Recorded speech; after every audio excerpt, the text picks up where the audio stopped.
as pragas principais do milho.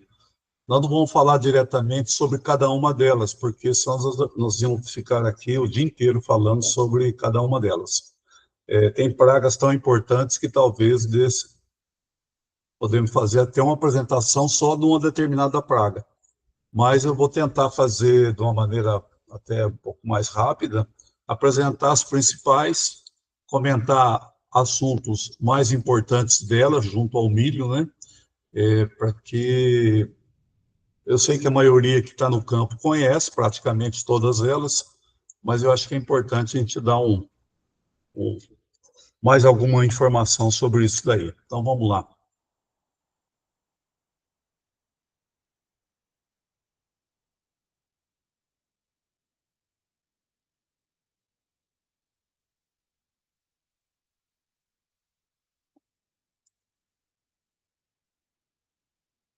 Deu? Certo? 100%, professor. Então tá. Então vamos lá. Então, deixa eu só ocultar aqui. Bom, então a ideia então é falar sobre as principais pragas do milho. Tem inúmeras, pode chegar aí 40, 50. Vamos falar das principais e deixar algumas ainda numa informação até um tanto rápida, né? Que pode aparecer e pode ter algum um estrago econômico importante. Por exemplo, nós temos algumas pragas que antigamente não se falava muito e hoje é bastante importante. Ou outras que deixavam de ser importante e hoje se tornam bastante importante, né? Então, o primeiro grupo de pragas é a coleção de lagartas. São inúmeras, e a gente vai falar aqui das principais. E, por exemplo, se a gente pegar 2 ou 3 principais, a gente pode falar aí, às vezes, até 2, 3 horas só sobre elas, tá? Então, vai ser uma passagem bastante rápida que a gente possa apresentar todas elas. Porque, às vezes, a informação... o problema é a lagarta do cartucho. O problema é a lagarta da espiga. Às vezes, as duas, às vezes, não é nenhuma, uma terceira. Então, é isso que é a ideia que eu tento passar para vocês aí. Aqui é uma coleção de lagartas. Aqui nós temos lagartas de tudo quanto é tipo, larvas de lagarta, e ela ataca praticamente todo o sistema da planta do milho, desde semente, germinação, a primeira folha, desenvolvimento, raiz, espiga verde, espiga pronta, e pendão, V8, V9, V10, que é bastante importante pelo determinado tipo de praga. Então, essa é a ideia de mostrar cada uma delas num sistema bem rápido. Às vezes, o que eu passei é talvez bastante extenso, mas a gente vai no principal, do que mais interessa. A ordem das lagartas aqui não tem muito a ver. Fiz bem aleatório para que não fica muito pregado numa outra lagarta, que praticamente, às vezes, são num sistema igual. Então, a primeira lagarta que eu coloquei aqui é a lagarta rosca. É uma lagarta de superfície, né? Muita gente se entende que lagarta rosca é a lagarta do solo, do subsolo, mas ela é de superfície. É uma lagarta que vive na superfície do solo, e em determinadas regiões ela é bastante importante. Inclusive, acho que uns 15, 20 dias atrás, alguém me passou fotos, né, de uma lavoura, acho que era do Coronel, e praticamente o problema era a lagarta rosca, né? O nome dela é a Glotis Y, né? E ela é polífaga, como a maioria das lagartas. Polífago significa que, além de atacar o milho, se não houver milho, ataca outros tipos de cultura. Geralmente, ela vai pelas gramíneas, né, que é a família do milho, né? Pode ir para sorgo, principalmente, para trigo, para arroz, para próprio capim, né? Então, a maioria é polífaga. Então, por isso que eu falei que, além do milho, ela ataca várias outras espécies, né, outras culturas. Ela ataca principalmente no período inicial, né, assim que emerge, V1, V2, V3, ela já começa a atacar. Tá? É uma lagarta bastante importante, e é uma lagarta que tem hábitos noturnos. Tá? Tem um trabalho de um pessoal um trabalho bem antigo do pessoal do IAC de Campinas, Instituto Agronômico de Campinas, que diz que lagarta rosca pode comer 1 hectare de plantas numa noite. Quer dizer, então é uma população bastante alta, porque ela se anda muito, é uma lagarta um pouco preguiçosa, vamos dizer assim, né? E ela trabalha à noite, de dia ela se esconde, ou embaixo de palhada, ou junto ao como da planta, ou pedras, alguma coisa. Então, se está andando durante o dia, você vê a plantinha tombada, como nessa figura aqui, né? E não se sabe que é porque não acha lagarta. Então, não adianta tentar fazer pulverização durante o dia, que dificilmente nós vamos pegar 100% dela. Vamos pegar alguma coisa, mas à noite, que é o hábito tradicional dela. Ela provoca o tombamento, né, o quebramento da planta. Ela tem o coração morto, quer dizer, ela corta a planta e a planta pode até rebrotar, mas é uma planta que não vai mais acompanhar as demais plantas da lavoura, né? Por isso provoca a morte de plantas, né, com certeza. E você tem que trabalhar o sistema de inseticida, ou seja, ele químico ou biológico, para tentar diminuir. Não é uma lagarta difícil o controle, mas tem que ser na hora certa, no tempo certo, que isso é bastante importante.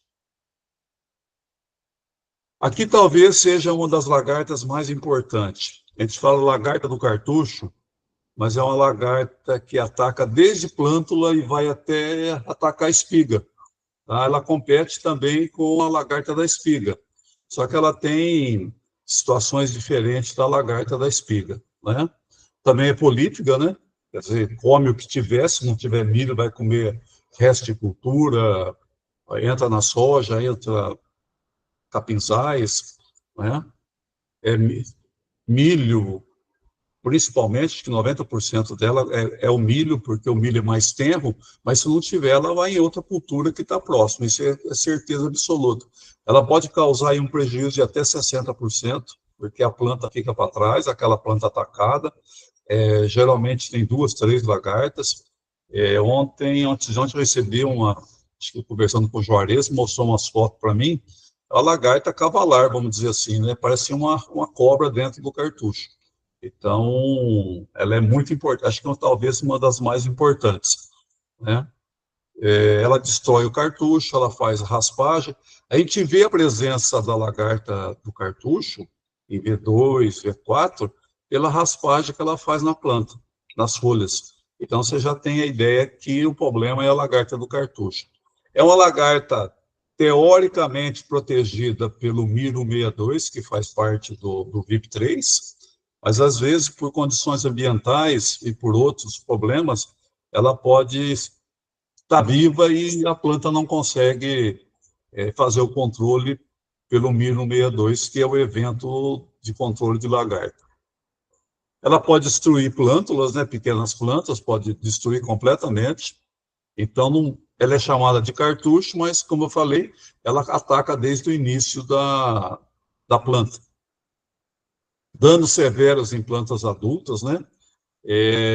Uma vez nós tivemos um campo de produção de semente em Jussara, por exemplo, o campo não teve praticamente polinização, porque a lagarta dentro do cartucho comeu todo o pendão. Então, cada 10 plantas, 8 não tinha pendão. O pendão não saiu porque a lagarta devorou tudo, ficou 2. Então, o campo praticamente foi condenado. A produtividade foi muito baixa. Agora, para chegar num estágio desse, nós temos que tomar bastante cuidado, né? Então, não houve atenção necessária, uma série de coisas que deveria ter lá atrás, monitorar a lavoura, né? Então, depois que passou, essa lagarta ela é violenta. E quanto mais adulta, quanto mais o tempo dela, mais difícil fica o controle. Lembrando que ela faz parte do sistema VIP3. Ela pode danificar o pedúnculo da espiga, e aqui vem aquela dúvida, será que foi ela ou será que foi a da espiga? Então, mas ela estraga o pedúnculo e ali entra micro-organismo, entra água, e com certeza, como ela corta o sistema planta-espiga, praticamente não há produção de grãos, e se houver, o grão é muito pequeno ou vazio, então fica um grão murcho. Entra na base e na ponta da espiga, depois que ela pega o pedúnculo, ela pode entrar dentro na espiga, na parte da base e também na ponta. Essa, às vezes, é a dúvida entre ela e a lagarta da espiga. Ela gosta de período seco, quanto mais seco ela atua melhor, principalmente na área, na parte de desenvolvimento, né? B4, B5, B6. Quanto mais seco, para ela é mais voraz ainda, porque a umidade que ela precisa está na planta, não está no chão ou qualquer outro tipo de cultura. Como eu falei, V8 é importante, esse estágio fenológico. Nós temos de coibir a lagarta de passar de V8. Depois de V8, praticamente, a lavoura está condenada. Como falei, ela ataca também plântulas, né, bem lá atrás. Ela também tem hábitos noturnos, esse é bastante importante. E para distinguir ela das demais lagartas, porque às vezes o tamanho não consegue distinguir, ela tem a letra Y na cabeça. Então, o Y invertido, que a gente chama, né? Então, se a gente olhar na figura, nessa figura aqui, a gente vai ver que ela tem a forma de um Y na cabeça. Então, dá para perceber que é a lagarta do cartucho.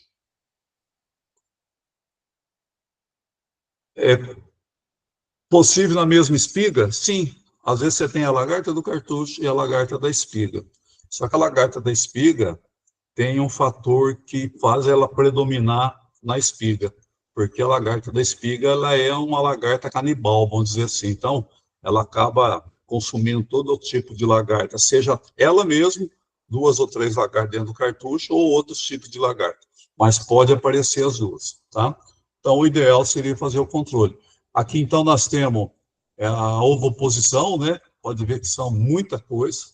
E, às vezes, esse slide mostra que também o consultor, o técnico, pode perceber que tem lagarta do cartucho pela oposição, porque ela coloca bem na parte superior da folha.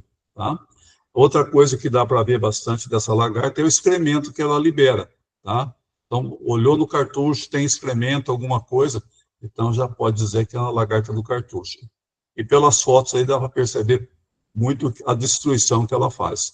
Então, o número de lagarta é bastante importante. E aqui a distribuição dela no mundo inteiro. Você pode ver que praticamente ela atua no mundo inteiro. América do Sul, Estados Unidos, México, na América Central era um pouquinho diferente. Na África, praticamente tudo igual. A parte de cima da África é deserto, né, que não se planta. Você pode ver que na China, um dos maiores produtores de grão também, na Índia, na Austrália também, que tem um clima um pouquinho diferente, também ela atua, e nos países de clima mais frios, né, praticamente ela não entra, então complica um pouquinho. Vocês podem ver que se a gente pegar no mapa ali na Argentina, é muito pouco a ação dela em determinadas regiões da Argentina e do Chile. E no Brasil, no Uruguai, Brasil, praticamente na parte geográfica inteirinha do país. E aqui, então, é aquela que eu falei, que é a lagarta da espiga. Também é de suma importância, talvez seria a segunda lagarta mais importante, mas para mim a mais importante é que aparece primeiro. Emergiu, às vezes nem emergiu ainda, já tem lagarta no solo. Então aquela vai ser a mais importante porque é inicial. Então nós temos que tomar esse tipo de cuidado. Também é uma lagarta que destrói o que tiver na frente, se não tiver milho, ela vai entrar em outras coisas, milho, outras gramíneas, às vezes até em soja ela pode atacar, tá? Ela é uma lagarta um pouco diferente, ela produz poucos ovos individualmente, cada lagarta pode produzir de 15 ovos naquela espiga que ela está atuando, tá? E geralmente ela deixa os ovos no estilo estigma. Tá? Também uma orientação da presença dela é o ovo no cabelo do milho, vamos dizer assim, né? E ela é uma lagarta interessante, ela tem cores variáveis, determinando cada época que ela está atacando, se ela está confortável, quer dizer, ela está comendo, ela tem a cores diferentes. Então, ela pode ser desde um cinza, às vezes até verde, e até um marrom mais escuro. Então, determinando a época, ela tem uma cor um pouco declarada, mas o tipo dela não muda, ela é sempre a mesma.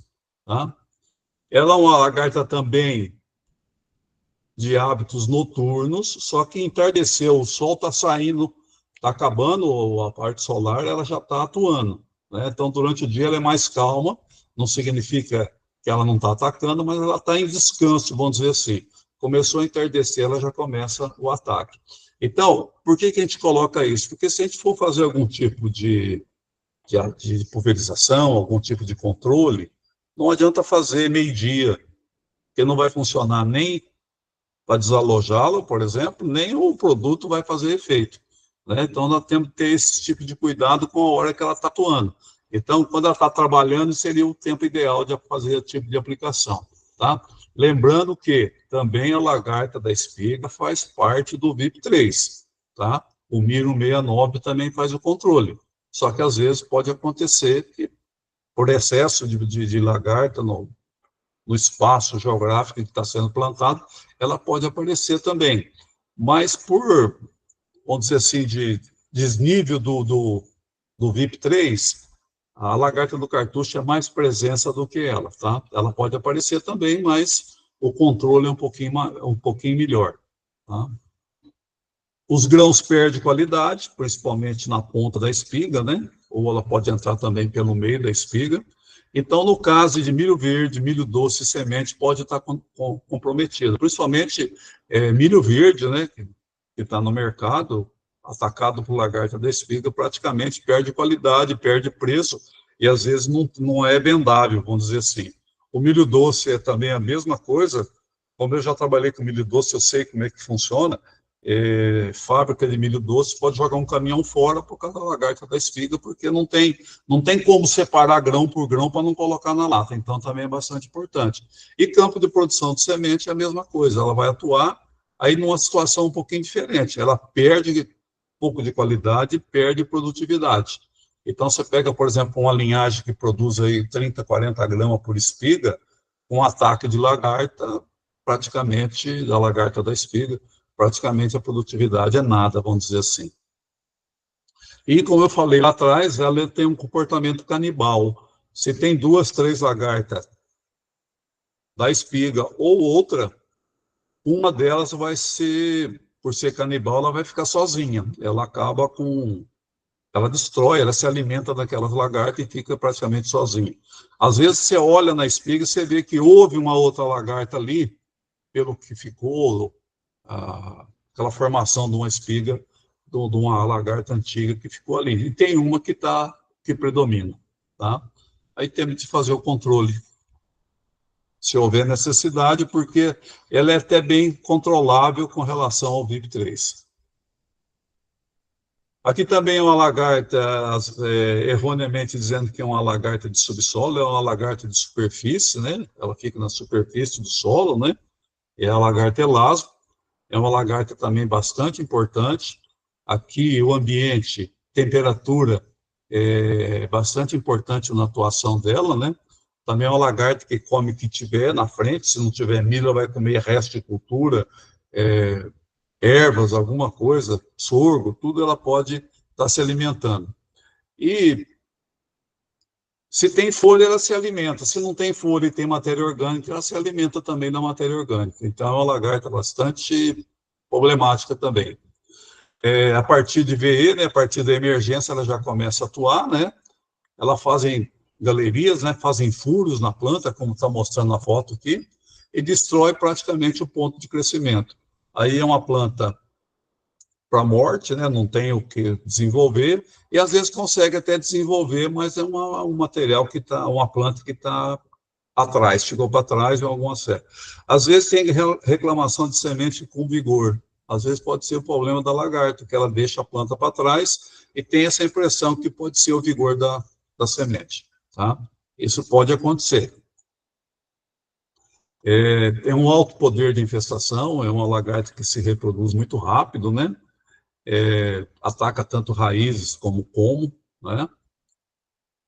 Solos com pouca umidade é o ideal dela, tá? Quanto mais seco, melhor, tá? Se tiver umidade, muita umidade, chuvas dentro do padrão que a planta exige, que o milho exige, praticamente a ação dela é menor, tá? E como eu falei, ela começa a partir de VE. Eu falei aqui de 3 lagartas, 4 lagartas até o momento. Lá para os anos 70, 80, falava-se muito que a chuva era o maior inseticida que tinha para essas lagartas. Chovia, a lagarta desaparecia. Hoje isso aí está por terra. Às vezes você conversa ainda com um produtor mais antigo, na minha época, quando chovia, não tinha lagarta. Hoje pode chover ou não chover, a lagarta está ali. Né? Isso é bastante importante. Outro detalhe da lagarta elasma, que ela pode também fazer a mudança de cor. Dependendo da época, ou dependendo do desenvolvimento dela, pode mudar de cor. Né? Aqui é uma lagarta que a gente chama de larva arame, né? É uma lagarta que quem é prejudicial para a planta do milho é a larva, e não a parte adulta, que é esse besouro ali. Tá? O besouro não ataca o milho, ele vai comer resto de cultura, excremento, alguma coisa, e ele fica no solo. O que interessa mesmo, nós temos que tomar cuidado, é a larva, é a parte inicial, né? Também come o que tiver na frente, também é muito voraz, e danifica tanto semente, ela já começa a atacar a semente, perfura a semente, raiz e como. Dependendo de onde ela fura a semente pode até germinar, só que às vezes aquela planta vai sair bem raquítica e não vai acompanhar o resto da cultura. Provoca a morte de plantas, de plântulas, né? Isso é bastante importante. E, como eu falei, pode até germinar, mas não desenvolve, então ela fica atrofia, né? Vive em resto de cultura, somente por causa do besouros, né? Que vai transformar em novas lagartas, né? Danos severos quando o plantio de milho após pastagem. Então, o primeiro plantio após pastagem tem que tomar bastante cuidado, tem que fazer um monitoramento violento aí para plantio do milho em cima de pastagem, né? E o tratamento de semente aí passa a ser bastante importante, porque, principalmente nessa área, que era pasto e hoje vai ser milho, tem que tomar bastante cuidado. E o problema maior dela é quando é no sistema larval. O sistema adulto, ela praticamente não atua em cima do milho. Aqui é uma outra larva também bastante problemática, né? Que é a larva alfinete, tá? E praticamente o que ataca é a larva. A parte adulta praticamente não tem muito problema com o milho. Às vezes pode comer ou estigma ou pólen, mas é muito pouco, né? Só que a parte adulta, que é esse brasileirinho que a gente chama, ela pode atacar outras culturas que está do lado, uma série de coisas. Ela pode atacar soja, feijão, principalmente, tá? E ela provoca esse tombamento aí da planta. A planta fica tipo pescoço de ganso. E, e muitas vezes quem leva a fama é o híbrido. Aquele híbrido não presta que ele tomba. Só que o problema está, às vezes, na larva alfinete, que está já é um material, uma lagarta de subsolo, né? Olha, o adulto está presente sempre na soja, né? Ela produz uma porta de entrada para micro-organismos, doenças fúngicas principalmente, né? Alimenta as raízes e atinge o ponto de crescimento. Atingir o ponto de crescimento, praticamente a planta vai ficar para trás e não vai produzir nada, e às vezes até provoca a morte da planta. Alimenta as raízes e atinge, comum ataque à raiz adventista, também um outro detalhe, né? Praticamente poucas lagartas fazem isso. Às vezes você entra não houve desenvolvimento das raízes adventistas. Pode ser que a larva alfinete que destruiu, não tinha mais o que pegar, ela foi na raiz adventista, tá? Ela interfere principalmente quando a raiz está na absorção de água e também de nutrientes. Então, ela vai cessar aquela translocação de nutrientes ou de água. E a planta, então, tomba porque falta energia, não tem mais energia para trocar. Provoca o acamamento, que é o pescoço de ganso que eu falei, né? Quando tem um excesso muito forte de chuva, por exemplo, essa lagarta ela atua muito pouco. Ou se tiver falta dessa umidade, também ela atua pouco. Então, ela trabalha na média o que interessa para a planta de milho. Então, ela está atuando conforme o milho precisa. O milho não precisa de tanta água, mas também não pode ser falta de água. E a lagarta vai no mesmo lado. Excesso de água, ela não atua. Falta d'água, ela também não atua. Tá? Tolerante ao frio, tá? Então é uma praga, tem que tomar bastante cuidado. Em algumas regiões, principalmente no sul, né, que se planta mais cedo, às vezes ainda a temperatura está muito baixa, apesar que está, bom, na minha opinião, está tendo um descontrole de temperatura, né? Esse ano praticamente, somente aqui no centro-sul não houve temperatura baixa, né? Ela gosta muito quando o plantio é direto e hoje 95% é plantio direto, tá?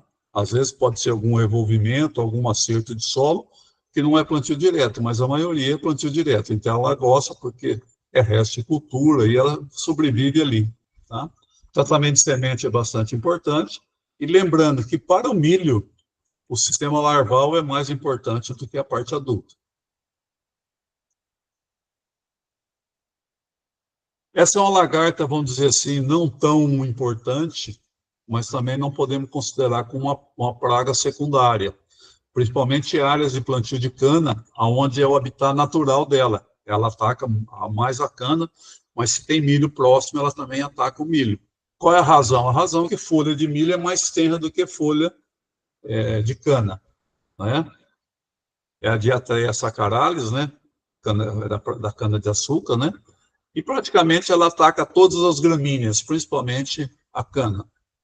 Os ovos têm um aspecto de escama, né? Nós temos a foto aí, como é que ela produz também na parte superior da folha. Ela provoca quebra do colmo na parte superior. Ah, mas quebra na parte superior não tem tanta importância. Depende da idade da planta. Se ela está ainda na parte de enchimento de grão, torna-se bastante importante, porque com menos folha na parte superior, menos fotossíntese. Menos fotossíntese, a planta pode sentir porque não há translocação, não há aquela troca raiz como espiga ou pendão, vamos dizer assim.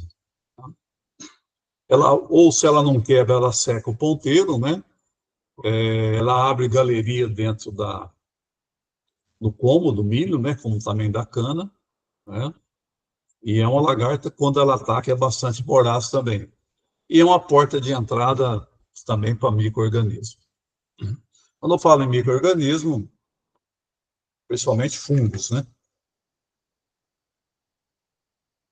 Aqui é uma lagarta talvez um pouco, vamos dizer assim, um pouco secundária, né? É uma lagarta que gosta mais de capim, né? Ela ataca o capim, mas como eu falei, a Sacaralis para cana e essa aqui para pasto, vamos dizer assim. Ela ataca e vai para o milho pela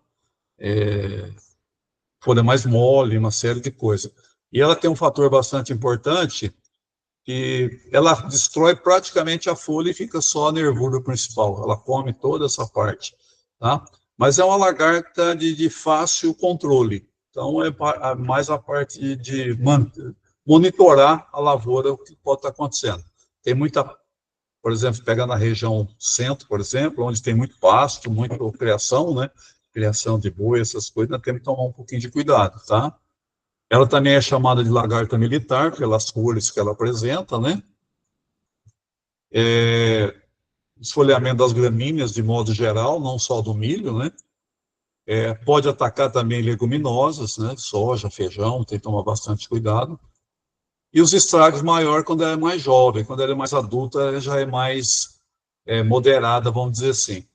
E migra de uma cultura para outra rapidamente. Como eu falei, ela está no pasto ou está em outra cultura, quando aparece o milho, rapidamente ela transfere para a lavoura de milho ou para outra leguminosa, de modo geral. Tá? E ela tem essa característica de andar daquela maneira nas folhas, né?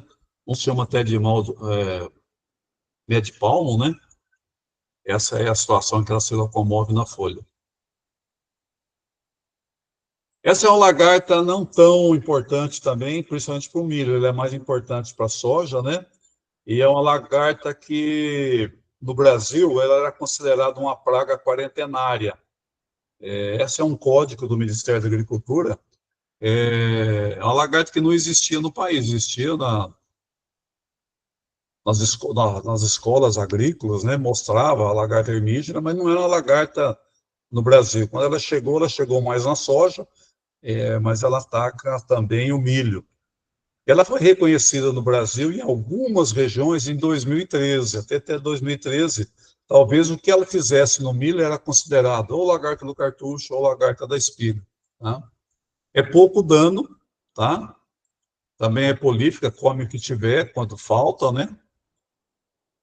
E as larvas se alimentam da parte mais tenra da planta. Geralmente é mais folhas novas, o cartucho, principalmente, né? E também ataca folha e espigas. Ela é diferente da lagarta da espiga, tem uma formação diferente, tá? Mas é uma lagarta que a gente tem que tomar cuidado. Só que é considerado bastante secundária ainda. Até 2013 era uma lagarta que praticamente não existia. Só tinha nos livros acadêmicos, vamos dizer assim. Aqui é uma lagarta também de talvez um pouco secundária, mas ela tem um detalhe, que praticamente a lagarta fica no subsolo, né? Também é prolífica, come o que tiver, resto de cultura, gramínea, e outras plantas, se não tiver, ela vai comendo, né? Pequenos danos na fase larval, muito pouco, né? Os maiores danos quando em alta infestação. Então, uma região ou um ambiente de alta infestação da larva angorá, pode ser que ela tenha algum tipo de dano naquela plantação, naquela lavoura. Aí pode ser perda de produtividade, mas é muito difícil, né? Quando você tem uma lavoura, uma densidade populacional baixa, é o ideal para ela, porque ela tem mais espaço para se locomover, e aí, se a lavoura já está praticamente destruída, uma lavoura que era para ter 60 mil plantas, tem 40, ela pode entrar com mais voracidade, vamos dizer assim, e diminuir mais ainda a parte de produtividade, né? Provoca diminuição na população, além de ela atacar uma lavoura com menos planta, ela vai ainda diminuir mais ainda. O adulto, que é esse besourinho também, ela ataca, se alimenta de pólen, né? Então, a parte larval é importante 100%, não principal. É uma lagarta, talvez até terciária, vamos dizer assim.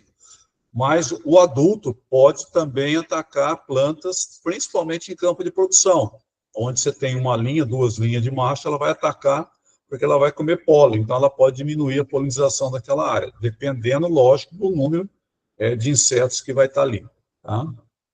Gosta de baixa umidade, talvez plantio de semente em pivô praticamente não vai ter esse tipo, porque está irrigando pelo menos cada 2 dias, está jogando água, então a umidade se mantém, dificilmente ela vai conseguir atuar. E como eu falei, é importante a importância dela quando em baixa população de plantas. Essa é uma lagarta também considerada terciária, porque a única coisa que ela pega na planta é o estilo estigma. Ela não penetra na espiga, tá? Ela não tem efeito nenhum no grão, só que ela corta praticamente, ela serra o número de estilo estigma que tem naquela planta, tá? Ela foi confundida tempos atrás como lagarta da espiga, só que ela tem essa característica, ela não entra na espiga, ela come a parte do estilo estigma, a parte superior. Pode ter problema? Pode ser que não há a polinização naquela espiga, dependendo da quantidade, da época que ela come, se ela come tudo de uma vez só, dificilmente o pólen vai conseguir penetrar nesse estilo estigma. Tá? Era uma praga, até então, teoricamente é considerada secundária, eu considero ela como terciária, né? sem grande dano.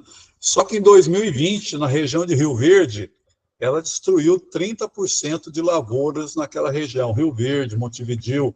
O Wilker está aí, não sei se ele vai lembrar disso, né? Se realmente aconteceu na região dele, Santo Antônio da Barra, né? É uma lagarta, então tem que tomar cuidado nessa importância. Com 30% de plantas é muita coisa. Essa que é a importância dela. Até então não se falava muito dela. É lagarta falsa medideira. Mas todo mundo quieto. Agora, hoje, nós temos que tomar um pouco de cuidado. Tá? E o que eu falei, ela não penetra na espiga, então ela não causa dano nenhum na espiga. Mas pode causar o dano na não polinização, na não fecundação da espiga. Bom, essas são, para mim, são as lagartas principais. Existem outras ainda, mas essas são as principais, tá?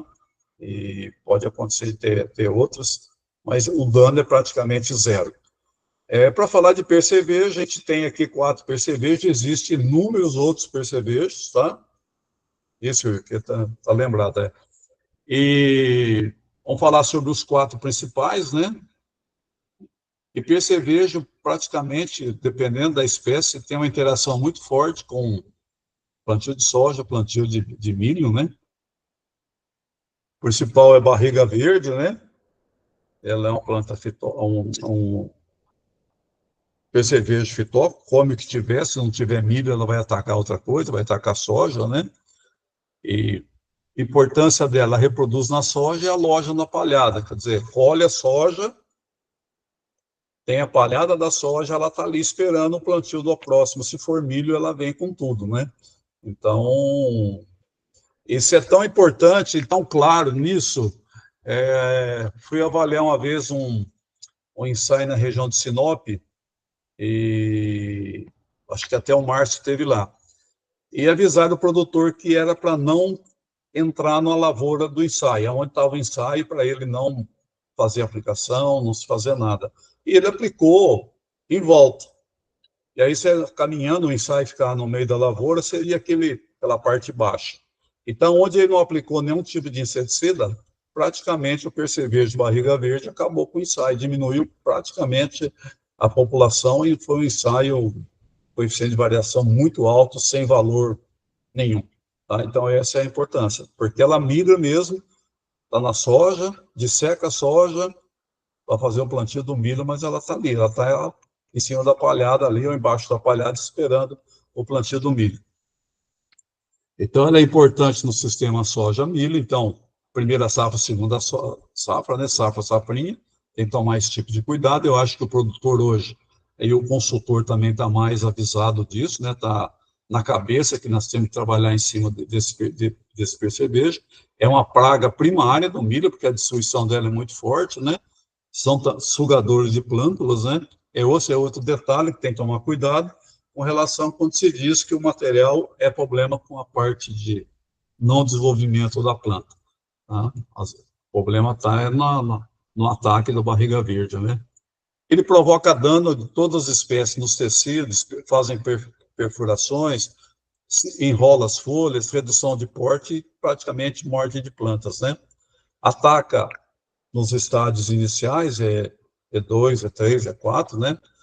Perda de produtividade, com certeza, e é porta de entrada para micro-organismo. Existem 2 espécies da barriga verde, né? E aqui só para a gente mostrar, praticamente ele ataca na parte plantável de milho no Brasil todo, né? Só que o Melacanthus, ele ataca mais na região do Paraná, mais na região do Mato Grosso, e o Furcatus ataca mais na parte sul, desde o Paraná até o Rio Grande do Sul. Mas eles atacam também em outros estados, na região centro, centro-oeste, parte do Nordeste, principalmente na parte da Bahia, Tocantins, então estão em todo o Brasil, só que mais intenso nesses estados. No caso, então, do Melacanthus, Mato Grosso e Paraná, tem que tomar mais cuidado, né? E o Furcatus mais na região sul. Mas, em termos de população, em termos de intensidade, é igual no Brasil inteiro. E aqui são os estragos que o barriga verde provoca, né? Perfurações, tombamento, às vezes perfilhamento, a gente fala, talvez possa ser problema de herbicida, mas o problema real mesmo é barriga verde. Então, o cuidado é intenso. Tá? Percevejo marrom também bastante importante, né?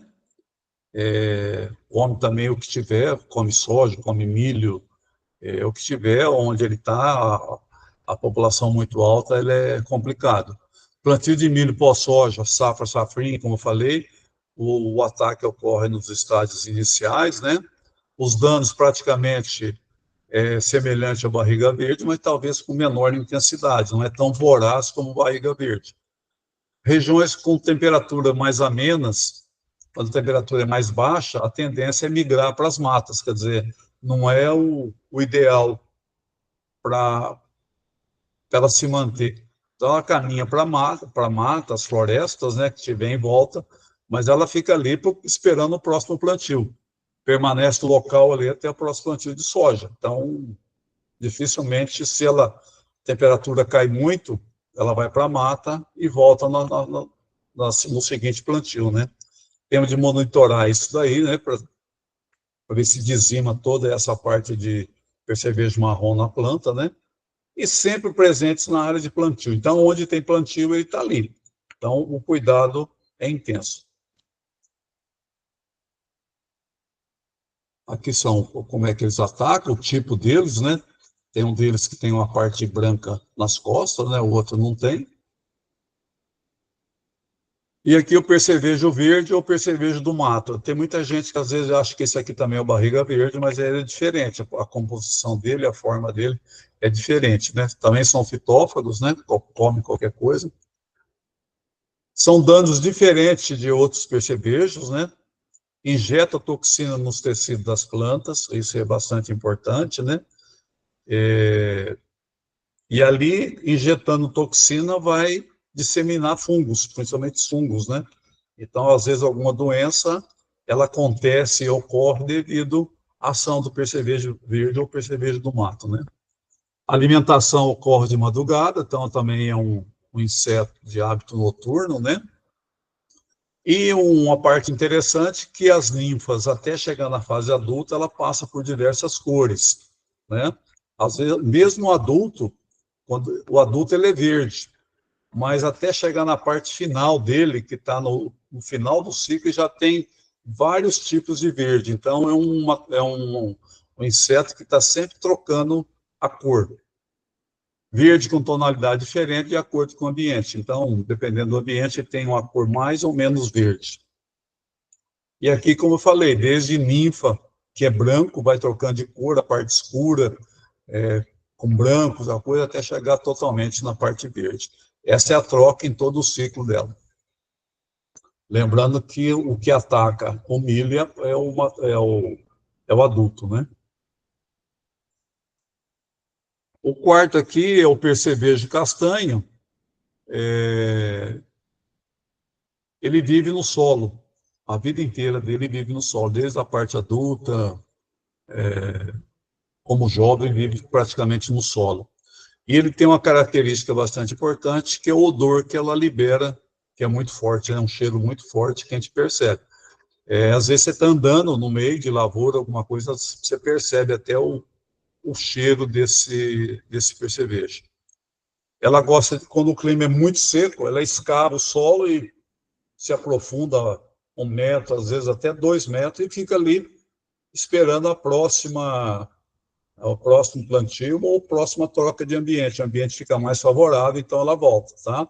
E ela tem uma capacidade muito forte, tipo tatu, vamos dizer assim, porque as patas é como se fosse escavadeira. Então, rapidamente, ela se esconde. Então, é um bicho, um inseto de difícil controle, né?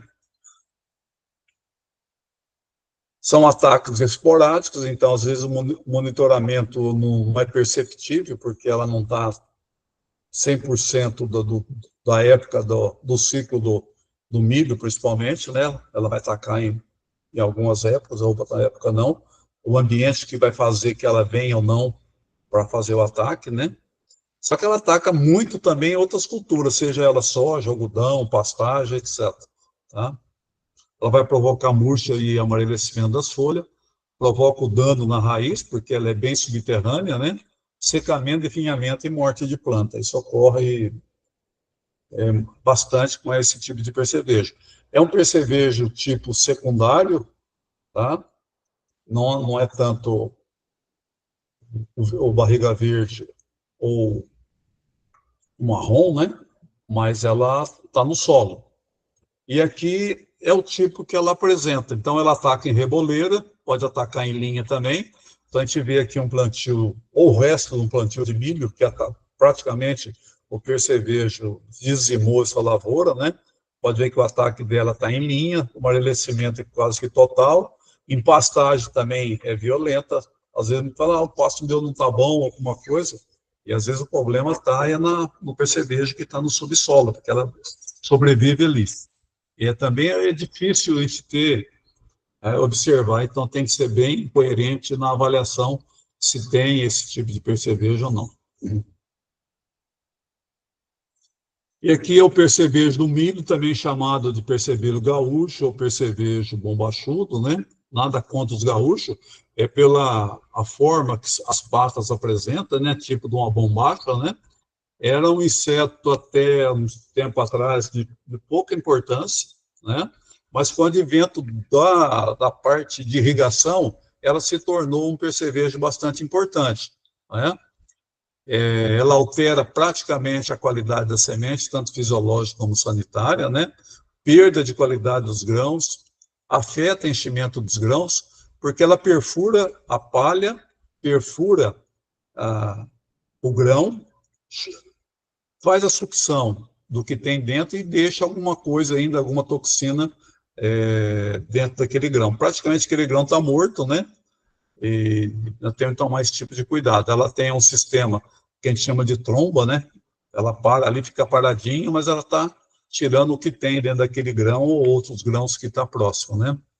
Afeta o enchimento de grão e altos prejuízos, principalmente na parte comercial de milho verde, na parte industrial de milho doce e também nas sementes, né?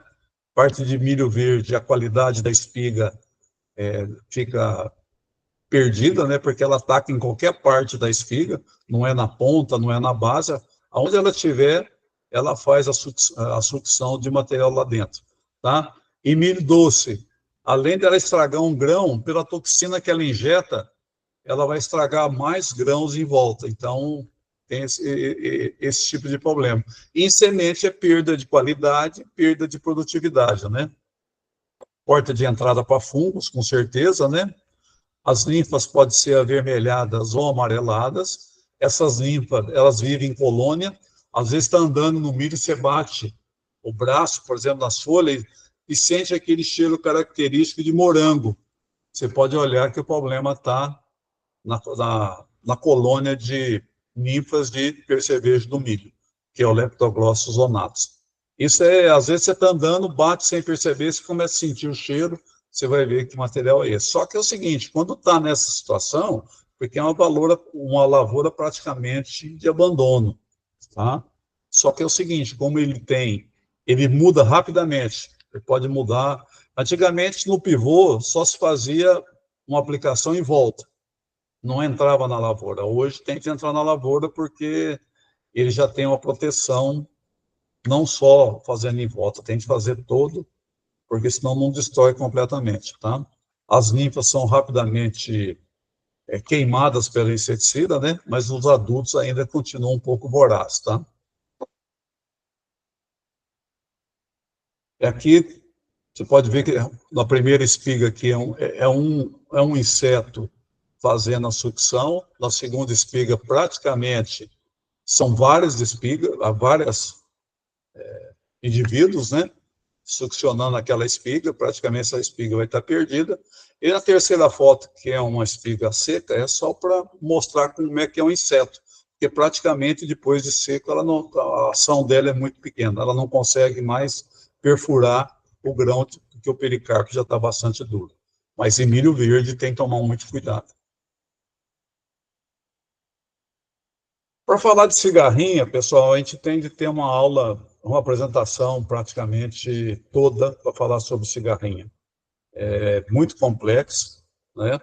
Eu já fiz uma apresentação lá atrás sobre cigarrinha, então vou passar aqui alguns pormenores o mais rápido, né? Porque senão a gente vai longe sobre esses insetos, né? Todo mundo sabe que a cigarrinha do milho é o Dalbus maiz, né? Tem principalmente essa característica. Ela pode ser mais clara, pode ser mais escura, né? E aqui é só um ditado que está em qualquer livro que fala sobre cigarrinha. Cigarrinha do milho é um inseto vetor de hospedeiro de patógenos. Não provoca grandes danos diretos, mas sim de forma indireta. Antigamente se falava que a cigarrinha não tinha dano, ela não provocava dano direto, sim indireto. Só que ela provoca dano direto também, porque é porta de entrada para micro-organismo, tá? Principalmente na parte indireta, a parte de enfesamentos, a parte de vírus, uma série de coisas. Ela, por si só, como inseto, o estrago dela visualmente é pouco, só que ela fazer aquela abertura, aquele orifício, torna-se porta de entrada para outros fungos, também bactérias e vírus. Aqui, a formação dela pode ser mais branca, pode ser mais acinzentada, ela, dependendo da situação, ela está mais no cartucho, ou está mais na parte de folha e tal. E aqui algumas características dela, já ela começa em VE, né? A cigarrinha já está presente, né? Eu conversando com, talvez até com alguns consultores e outras pessoas da área do agro, né? A cigarrinha esse ano já está bastante complicada, né? Talvez por esse tipo de clima meio atrapalhado, excesso de chuva, falta de chuva, temperatura vai e volta, né? Então ela está bem atuante. Apesar de pequena, ela é bem visível, né? Porque ela não é uma só, são várias que atacam a planta. Você vai andando, ela vai indo para frente, você continua, ela volta para trás, né? O tamanho dela até 5 milímetros, né? Pode colocar 600 ovos por ciclo, cada cigarrinha, cada indivíduo, né? Alimenta de seiva da planta de milho. Hoje existe uma corrente que diz que ela se alimenta só de seiva de milho, mas tem uma outra corrente que ela se alimenta de mata, de folhas de floresta, alguma coisa, que ela sobrevive o ano inteiro, mais ou menos intensidade. Como vetor, é uma das principais pragas do milho, certo? Porque ela está transmitindo uma das principais doenças do milho, né? Ela causa enfesamento vermelho e pálido, e também o vírus da risca. Talvez outros tipos de vírus também possa estar relacionado com a cigarrinha. Temperatura diurna entre 26 e 30 graus é a temperatura ideal para ela trabalhar, só que ela tem um detalhe, a partir, por exemplo, de 9h30, 10 horas da manhã, quando o sol começa a ficar mais forte, até 4 horas da tarde, ela se esconde. Então, não adianta fazer pulverização nesse período. Agora, a gente tem que pensar, por exemplo, que tem produtor que é 2, 3 mil hectares, então tem que pensar como é que vai fazer para fazer as nossas aplicações. Tá? Então, realmente, você anda, às vezes você não enxerga. Mas andando, você vai batendo, ela faz um voo, né? Você vê a presença dela. Tá? Às vezes, só batendo na planta, você vê 2, 3 cigarrinhas saindo do cartucho. A temperatura mais baixa diminui a intensidade, mas não provoca o desaparecimento da cigarrinha. Então, é um detalhe bastante importante. Eu estava vendo uma reportagem que no estado de Santa Catarina, se alguém estiver aí, possa até confirmar ou não, que a intensidade do ataque de cigarrinha está muito forte. E tem dois detalhes. Enfesamento vermelho e vírus da risca são os mais intensos. E o enfesamento pálido, menos intenso. Talvez o ambiente está favorecendo tanto o enfesamento vermelho como o vírus da risca. Tá? Isso que eu vi uma reportagem de um jornal agrícola aí de Santa Catarina. Tá? Aqui são estragos não causados pela cigarrinha, pela consequência da cigarrinha, que são os enfesamentos, né, e vírus, né? Só para a gente ter uma ideia, né? Nas espigas, o que acontece, né? Praticamente destrói, a colheita aqui é praticamente nada, né? E esse acho que é o ponto bastante importante, que é a migração de lavoura antiga para lavoura nova. Então, esse é um cuidado que deveríamos ter, mas é complicado. Se o vizinho plantou há 15 dias e nós vamos plantar hoje, se a cigarrinha se instalar lá, com certeza nós temos que estar protegido aqui. Porque assim que entrar em VE, a cigarrinha vai fazer a migração. Então, nós temos que estar preparados, com inseticida, uma série de coisas, para que ela não consiga trabalhar em cima da plantinha nova, né? E às vezes tem um problema muito sério, né? Porque às vezes na própria área de plantio, na própria fazenda, você tem diversas etapas de plantio. Então, nós temos que tomar esse tipo de cuidado. A atenção é redobrada. E um detalhe também que ela manutenção das cigarrinhas. Resto de cultura em outras culturas, no caso aqui milho em cima de soja, a cigarrinha está ali tranquilamente. Né? Resto de cultura de antigo campo, pode ser campo de produção, produção de semente, ou própria produção de grão, ela está ali e ela está sobrevivendo ali. E na beira de estrada, já mostrei isso outras vezes, às vezes você tem um monte de plantas, você pode ir lá que vai ter cigarrinha, com certeza. E também não vou entrar muito em detalhe, que é uma cigarrinha que apareceu já há 2, 3 anos, que é a cigarrinha africana. Ela tem outra formação, né? Mas a voracidade dela é praticamente igual. Ela tem formas diferentes, tem um corpo mais alongado, ela é, ela é mais pálida do que a cigarrinha tradicional, né? Mas é uma cigarrinha que está chegando também, que pode aumentar os problemas que nós temos. Antigamente se falava muito de cigarrinha das pastagens, só que a cigarrinha das pastagens é outra espécie, né? Só que praticamente ela não pode até atacar o milho, mas a intensidade é muito pouca. Tá? Pulgão também é uma praga que antigamente não se falava em pulgão, achava que pulgão era um inseto sem problema nenhum, né? Hoje é bastante importante, né? Principalmente o pulgão do milho.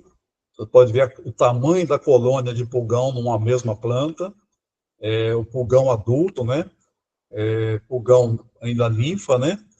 E ela vai atacar parte nova da planta, principalmente no cartucho, né? Porque são as folhas mais tenras, folhas mais novas, né? Mas ela ataca cartucho, formação de espiga, formação de pendão. Então, ela pode penetrar ali e ficar fazendo a sucção daquela seiva que ela precisa, né? É um inseto que não tem transformação de corpo, quer dizer, ela nasce desse jeito e vai até a parte adulta, não é igual a lagarta, que vai formando as partes, né? Ela não, desde pequena, desde larva até adulta, ela tem a mesma formação. Ela provoca o rugamento das folhas, rugamento de tecidos, né? Ela produz a formação de fumagina, que é aquele fungo escuro, através daquela parte açucarada, né? Ela que provoca isso.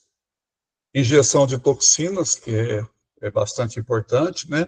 Faz a transmissão de viroses, principalmente mosaico comum e mosaico amarelo, que até então se falava que era a cigarrinha que poderia produzir a entrada desses tipos, né? Que mosaico, tipo de mosaico, tanto comum como amarelo, né? E o controle pode ser feito através de inimigos naturais, predadores, parasitas, uma série de coisas. Só que inimigos naturais é um termo meio complicado. Eu não fiz, para a gente terminar ali, eu vou falar um pouquinho sobre isso. Ela ataca em sistema de reboleira, quer dizer, não ataca em linha, várias plantas em redor, né? Intensidade de população, quanto maior o estrago, é maior, né? Ela pode estar ligada à temperatura. Quanto mais alta a temperatura, mais a população. Quanto mais baixa, menos a população. A umidade também interfere, pouca umidade ou alta umidade, né? É uma população muito alta no hospedeiro, é isso que é importante. Se a gente for contar numa folha desse daqui, são centenas e centenas de insetos, né, sugando. Praticamente vai destruir essa planta, né? É um inseto de dispersão muito rápido, então ela muda de região para região muito rápido. Quando ela vê que ela já não tem o que tirar, ela pode mudar rapidamente. E ela muda também, além da comida que está faltando, dependendo do número da população dela, ela já sabe que ela tem que fazer a mudança, porque ali ela não vai conseguir sobreviver mais, né? É um inseto também que ataca qualquer tipo de cultura, né? E ataca trigo, aveia, arroz, sorgo, cana e até bambu. Então, bambu mais novo, essa série, quem faz plantio de bambu tem que tomar um pouco de cuidado também com o pulgão do milho. Existem outros tipos de pulgão, mas esse é o mais importante. Era, então, até considerado como praga secundária, não é uma praga primária, hoje é considerada, né? Safras recentes, o aumento da infestação foi muito forte, principalmente na safrinha que a gente chama, segunda safra, né? Principalmente onde houve longos períodos de estiagem, que aconteceram em 2023, parte de 2024, quando faltou o período entre uma chuva e outra foi muito longa, né? Então, ela está ali, esse que é o ideal para ela. Clima seco, altas temperaturas, a umidade relativa do ar muito baixa, favorece o aumento desse inseto. Então, como eu falei, 2024 foi o ambiente favorável para o pulgão. E não se dá muito valor. Às vezes, perde produtividade, mas não tem lagarta, não tem percevejo, e nós perdemos. Às vezes, o problema está no pulgão. Campo de produção tem que tomar um cuidado muito forte, porque a produtividade tende a cair e cair muito. Falar de ácaros é muito complicado. O ácaros é outra praga do milho, né? Porque tem ácaros de tudo quanto é tipo. Até dentro de casa, travesseiro, roupa de cama, roupa que a gente usa tem ácaro, né? Ou provoca algum tipo de problema ou não provoca nada, mas tem ácaro, né? Às vezes é imperceptível, a gente não consegue ver. Existe um ácaro principal do milho, mas existe outros também que pode atacar o milho, mas com intensidade muito baixa, tá? Só para lembrar, ácaro não é inseto. Ácaro é uma praga de milho aracnídeo, tá? Da família de aranha, tá? Então, é uma das únicas pragas que não é inseto, tá? Pode ser confundida com pulgão, com mosca branca, com trips, por causa do tamanho, né? Então, são minúsculos, né? Então, você pode falar, eu fui na lavoura, tem pulgão. Às vezes, pode ser o ácaro. Fui lá, tem mosca branca que está atacando, o problema pode estar no ácaro. E assim por diante. Trips também, mesma coisa. A loja na parte inferior da folha, que se torna mais difícil o monitoramento, tem que tomar esse tipo de cuidado, né? Como eu falei, ele é não é da classe insecta, né? E sim da aracnídea, né? Quando em alta infestação são conhecidos pelos fios de teia, né? Forma igual a aranha, né? Que forma a teia de aranha, que também forma um tipo de teia, uma teia menor, mas na folha ela mostra alguns fios brancos que forma a teia, né? Causa descoloração e amarelecimento das folhas, a gente pode ver no quadro aqui as folhas praticamente sem o verde, né? Praticamente descolorido, né? Reduz muito a capacidade fotossintética, reduzindo a parte fotossintética, com certeza, enchimento de grão, formação de grão, enchimento de grão, não vai ter algum tipo de problema. Resultado final, a gente sabe como é que vai ser. Não há estádio específico de maior dano, pode ser planta pequena, V4, V8, pode ser na formação de espiga, no final, ela ataca a qualquer momento, tá? Só que o ácaro é um aracnídeo ainda pouco estudado, ele carece de mais informação, tá? Tive vendo pesquisando, eu conversei até com um professor aqui da universidade, se conhece muito pouco sobre ácaro para milho, tá? Tem muito estudo sobre ácaro doméstico, né? Tem a parte médica, esses negócios, mas ácaro para milho, o estudo é muito pouco ainda. Só que tem um detalhe, o ácaro tem uma espécie de ácaro que é predador do próprio ácaro, né? O ácaro predador tem essa formação de bolha, né? E ela ataca tanto ácaros fitófagos, ataca mosca branca, trips e pulgão, né? Essa é mais como informação. Existem outros tipos de ácaro que pode atacar o milho, mas a intensidade é muito pequena, tá? Pico ácaro de face inferior, ambas as faces da folha, ácaro verde, branco, vermelho e assim por diante, transparente, tem vários, mais de 30 espécies. O principal é anterior ali, tá? Que é o ácaro rajado, tá? Trips é uma das últimas pragas que a gente vai ver aqui, também dava-se pouca importância para esse tipo de inseto. Hoje, ela é bastante problemática, principalmente campo de produção, tem que tomar bastante cuidado, né? Raspa a folha como se fosse lagarta do cartucho, né? Mais ou menos tem o mesmo tipo de raspagem, né? Suga a seiva, perfura a célula da planta, as plantas vai ficando amarela, esbranquiçada, prateada. Então, vai estudar para lagarta. Às vezes pode ser tanutrips, que são minúsculos, né? Ela é alta população se a estiagem for muito forte, a umidade for muito pouca, a temperatura muito alta. E um detalhe, por ser minúsculo, só que ela é alada, então ela pode voar até 100 metros daquele local que ela está trabalhando. Faltou comida, ela pode voar até 100 metros, está mudando de região, vamos dizer assim, né?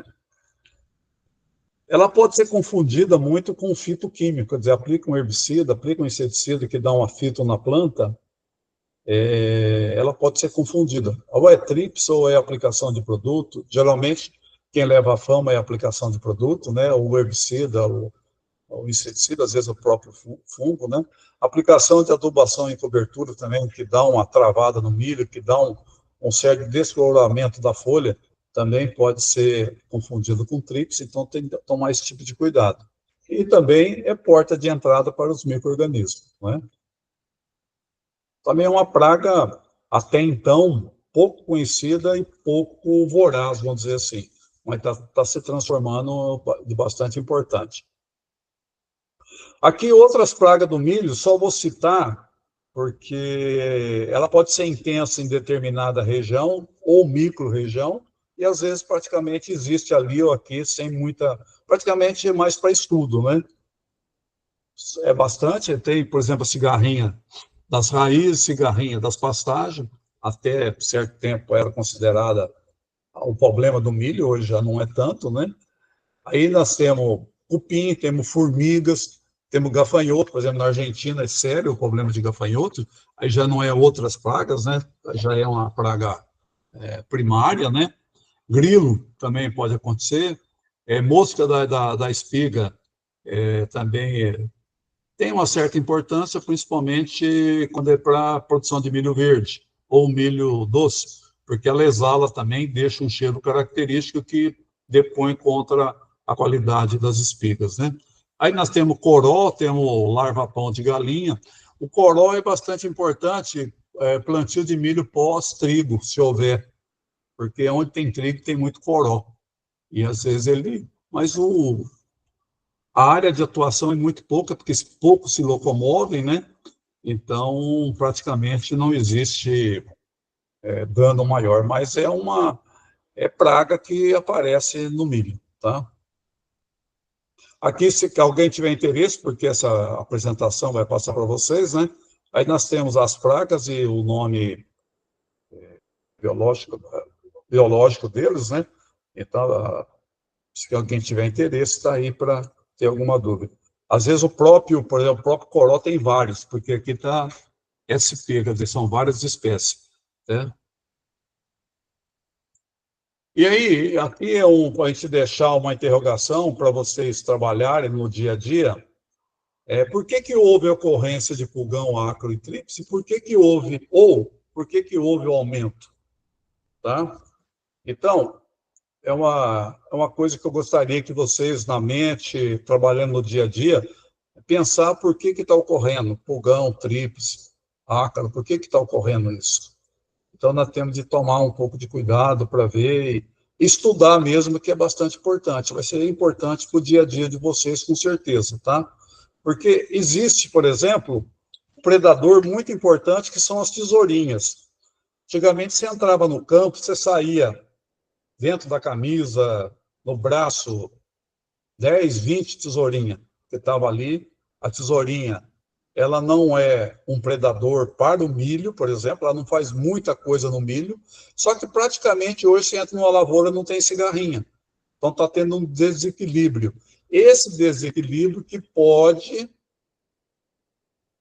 estar ocorrendo o aumento dessas pragas do milho, ou pulgão, acro e tríplice, porque a cigarrinha, além de fazer a predatória naqueles insetos e aracnídeos, ela era muito importante na parte de lagarta do cartucho e broca da cana, que ela se alimentava dos ovos.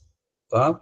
Hoje, a aplicação excessiva de produtos químicos está praticamente deixando a população de tesourinha muito baixa. Então, a ação dela torna-se praticamente nada. Então, nós temos que tomar bastante cuidado. É praga? Não sei, eu acho que não é uma praga, é um inseto útil para o milho, principalmente. A gente falava muito, tem cigarrinha, significa que nós vamos estar praticamente livre de lagarta do cartucho. Lógico que ela não consegue comer todos os ovos de uma lavoura, mas a baixa na população de lagarta do cartucho ou da broca da cana era bastante intenso, tá? Então, ela é predadora de trips, acro, pulgão e pequenas larvas, tá? E é isso aí, pessoal. Desculpe se eu corri um pouquinho, não, mas obrigado aí pela atenção. Foi um mês, acho que, para mim, foi bastante importante, tá? 4 apresentações. E eu digo para vocês, se a gente for fazer uma apresentação mais técnica sobre pragas, essa apresentação que eu fiz dá para dividir em 8 apresentações, por exemplo. 8 dias de 1 hora, tá? Eu tentei mostrar cada praga e não mostrar como é que é a formação da praga, como é que ela atua, porque esse negócio nós temos o dia inteiro fazendo aqui. Muito obrigado, eu agradeço vocês aí a presença e estou à disposição aí para qualquer coisa. Perfeito, professor Valdemar. Agora a gente abre para perguntas. Aproveitem esse momento. Se alguém tiver alguma pergunta, fique à vontade. Juliano, pode fazer sua pergunta.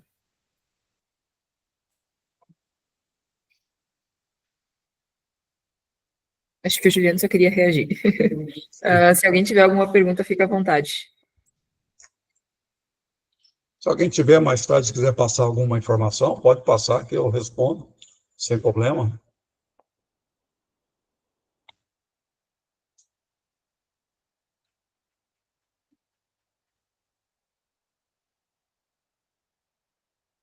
Perfeito, então, pessoal. Acredito que ficou bem clara a aula, né? Como todas as demais realizadas pelo professor Valdemar, e todos vocês têm contato direto com ele, com a gente aqui também. Então, qualquer dúvida que surgir dentro desse processo, vocês podem nos acionar, tá? Professor Valdemar, encerrando aí nosso ciclo, nossa trilha. Essa semana a gente vai também fazer os certificados para vocês, que agora podem se dizer especialistas em pragas e doenças do milho, com a coordenação aí do professor Valdemar. É um prazer sempre tê-los aqui com a gente. E, professor Valdemar, agradecemos de coração sua disponibilidade e a sua participação mais uma vez aqui nas nossas Uniproduces. Então, eu que agradeço aí por poder participar. Eu acho que essa é a minha vida, né? Como dizia minha filha de 2 anos, meu pai só mexe com milho. Então, a vida inteira eu trabalhei em cima disso e obrigado aí. Antecipado aí, um Feliz Natal para todos e tudo de bom para todos aí. A gente agradece, com toda certeza teremos mais trilhas com o professor Valdemar.